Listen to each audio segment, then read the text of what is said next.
एकदा काय झालं, दोन भाऊ होते. दोन्ही भावात प्रचंड प्रेम. लग्न होईपर्यंत आणि लग्न झाल्यानंतरही अनेक वर्ष दोघांचा संसार एकदम सरळ, स्वभाव सरळ, वागणूक सरळ, मुलांवर टाकलेले संस्कारही सरळ. पण महाराष्ट्राच्या परंपरेनुसार दोन्ही भावांचे शेवटी वाद झाले. कोणी कोणाला बोललं नाही, पण मनात आढी निर्माण झाली. दोघं वेगळे झाले, वेगळे व्यवहार होऊ लागले. खाणं पिणं सगळं वेगळं होऊ लागलं. मुलांचं राहणंही वेगळं होऊ लागलं. आईवडिलांची मनस्थिती मात्र बिघडायला लागली, पण तरीही वाद वाढत गेले. एका मोमेंटनंतर अशा काही गोष्टी घडायला लागल्या की दोघांच्याही मनात लहानपणीच्या आठवणी यायला लागल्या. एकमेकांबद्दल राहून राहून त्यांना स्मरण व्हायला लागलं. कदाचित आपलंच चुकलं असावं असं दोघांनाही वाटू लागलं. पण प्रत्येकाचा अहंकार भला मोठा. दोघांनाही बोलायचं होतं, पण पुढाकार कोण घेत नव्हतं. अशामध्ये एक दिवस मोठी गंभीर घटना घडली. शेतात प्रचंड पाऊस सुरू होता. एक भाऊ लिंबाच्या झाडाखाली, तर दुसरा भाऊ त्याच्या गोठ्यात थांबलेला होता.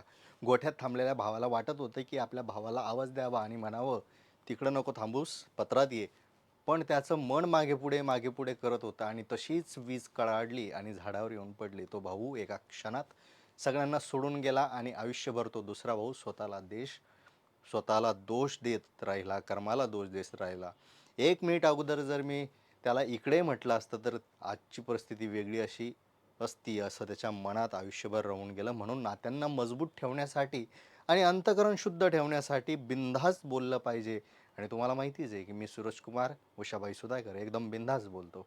आजही बिनधास्त बोलूया लातूरमधल्या या भावंडांबद्दल, त्या भावंडांच्या भावनेबद्दल आणि त्यानुसार ठरणाऱ्या काँग्रेसच्या रणनीतीबद्दल. आता विलासराव देशमुख हे नाव प्रत्येकाच्या मनात कोरलं गेलं आहे. त्यामागे त्यांचा स्वभाव, त्यांची काम करण्याची पद्धत, स्पष्ट वक्तेपणा, बिनधास्त बोलण्याची शैली, या सगळ्या गोष्टींमुळे त्यांचे एक वेगळं स्थान महाराष्ट्राच्याच नव्हे तर देशाच्या इतिहासात कायमच राहील. मराठवाड्यामध्ये काँग्रेसचं मोठं नाव आणि गट आणि मूळ पक्क करण्यामध्ये त्यांचा सिंहाचा वाटा होता असं म्हणणं वावगं ठरणार नाही.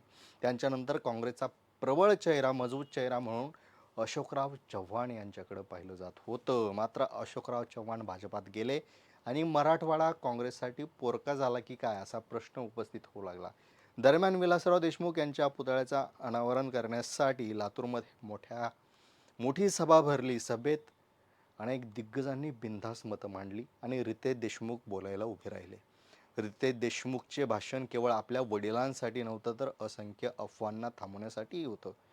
अशोक चव्हाण यांच्या पाठीमागे अमित देशमुख जाणार ही शंका वर्तवली जात होती. मात्र रितेश देशमुखचे भाषण सर्व शंकांना दूर करणारं ठरलं. अमित देशमुख यांना भावनिक आव्हान करणारं आणि रितेश देशमुख यांनी केलेलं भावनिक आवाहन काँग्रेसला नवचेतना देणारं ठरलं असे बोलले जाते. आणि याचाच फायदा राजकीयदृष्ट्या काँग्रेस अत्यंत खुबीने घेईल.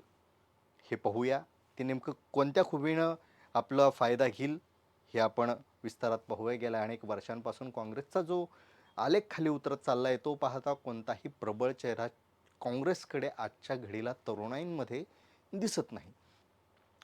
त्यामध्ये अशोक चव्हाण गेल्यामुळे मराठवाड्यात आणखी एक मोठी पोकळी निर्माण झाली. ती पोकळी भरून काढण्यासाठी काँग्रेस पक्षाला असा उमेदवार हवा जो युवकांच्या जवळ जाणारा, ज्यांच्याजवळ विश्वास टाकण्यासाठी जनतेला फार विचार करावा लागू नये आणि प्रसिद्धीच्या झोतात तो लवकर येऊ शकतो. अशामध्ये अमित देशमुख हे काँग्रेस सोडून जाणार की काय अशी चर्चा सुरू झाली आणि काँग्रेस हतबल व्हायला लागली. अशामध्ये विलासराव देशमुख यांच्या पुतळ्याचा अनावरणाचा समारंभ पार पडला आणि दिग्गज नेत्यांनी हजेरी लावली.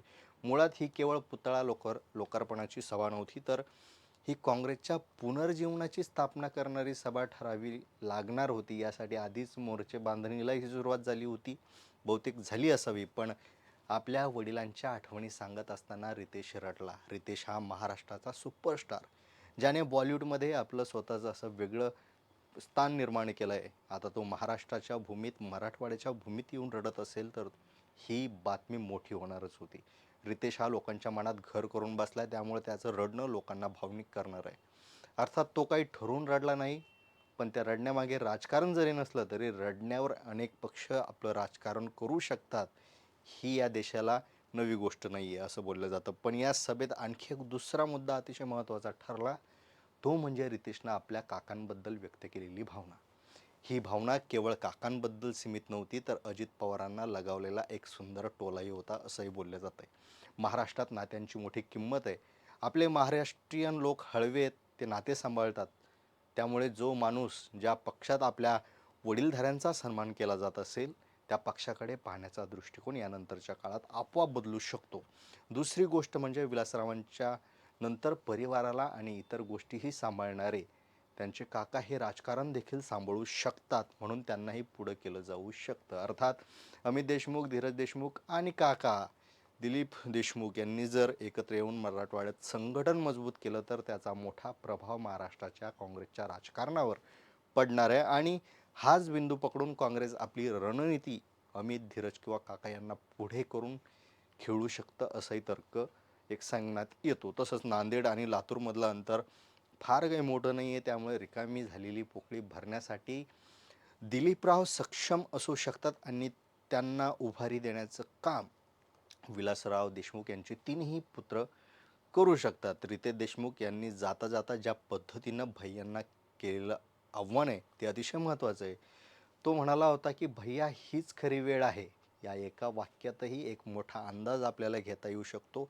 हीच खरी वेळ आहे, पण कशासाठी हीच खरी वेळ आहे, नेमकं काय करण्यासाठी, याचा अंदाज आपण घेतला तर आपल्या लक्षात येईल की देशमुख घराणं राजकारणात पुन्हा एकदा दमदार एंट्री करतंय, जोमाने एंट्री करतंय. या त्रिकुटाची एंट्री महाराष्ट्रात काँग्रेसला भक्कम ताकद देऊ शकते अशी चर्चा व्यक्त केली जाते. पण आपल्याला काय वाटतं कमेंटमध्ये नक्की सांगा.